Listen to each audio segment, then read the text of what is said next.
And now I'm going to tell the story from Matthew 28.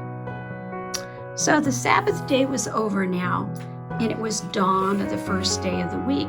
And Mary Magdalene and the other Mary went to look in the tomb. Now, we don't have their characters, so you just have to pretend that you are Mary or her friend.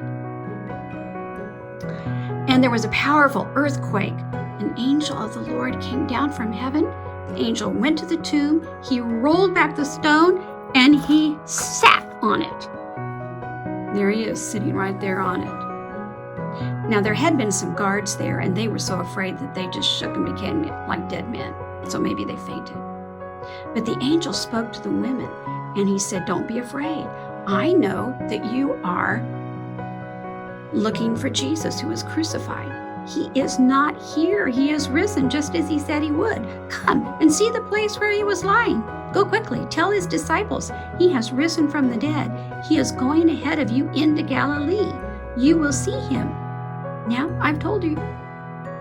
So they went back, told the disciples, and now I'm going to switch over to the John passage. And so this is what happens. Peter and John, and at this point, the angel is out of the picture. He's not around. The stone has been rolled away. And John peeks in, and Mary's following behind them. John peeks in, and he sees that cloth all wrapped up nice and neat. It had been wrapped around Jesus' head when he was put in the tomb. And then Peter walks all the way inside, and then they run back home. And then Mary, and I'm going to switch my stones again. And then Mary goes back, and she's crying. She still doesn't quite understand. She did what the angel said. She went back and told the disciples, but she wasn't quite sure about this. And she begins to cry. And the angel tells her, let's see, I've got to look and see what the angel tells her. He says, "Woman, why are you crying?" And she says, "Well, they've taken my Lord away, and I don't know where they have put him." Then she turned around, and she saw this man standing there. She thought he was the gardener. And she said, "Sir, do you know where they've laid my Lord's body?" And then something happened. He said her name, Mary.